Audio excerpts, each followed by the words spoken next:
Oh, oh, there you are. So I've had a few parents saying to me, "Oh, my kids aren't joining in. They're not doing the yoga." So there's a few different things going on here that I could talk to you about. So number one is they don't actually have to be joining in all the time.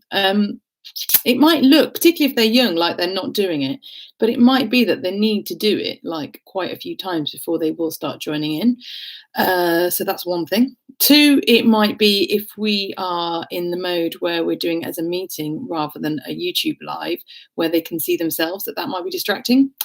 It might be that you are distracted, that you are doing something else in the room, and maybe if you join in with them for a bit, I know you might be trying to use the time to get some work or something else done, but maybe if you do some of it with them, they might join in, and there'll be a really useful effect to that because it means that we do something called co-regulate, so that you and the child both start to breathe in a certain way, which means that your kind of calmness affects each other.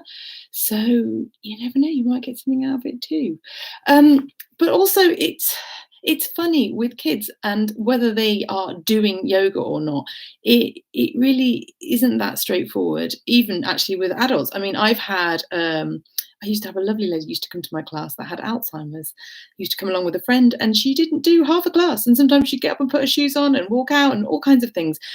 But actually, it had an effect on her. She was really affected by being in that room with other people being calm. And even though we're doing this online, there is still some value. There was a student I had, I taught him for many years, and I must have taught for about 4 years. And she never did anything in my class. She never did the yoga poses.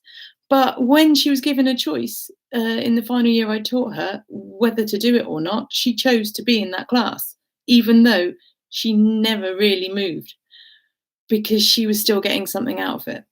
So it's not as straightforward as whether they actually look like they're doing it or not. So don't worry if your child doesn't join in. It's okay. Don't worry. Just have a go anyway. Try it a few times. See what happens. We all feel different on different days. Right. See you soon.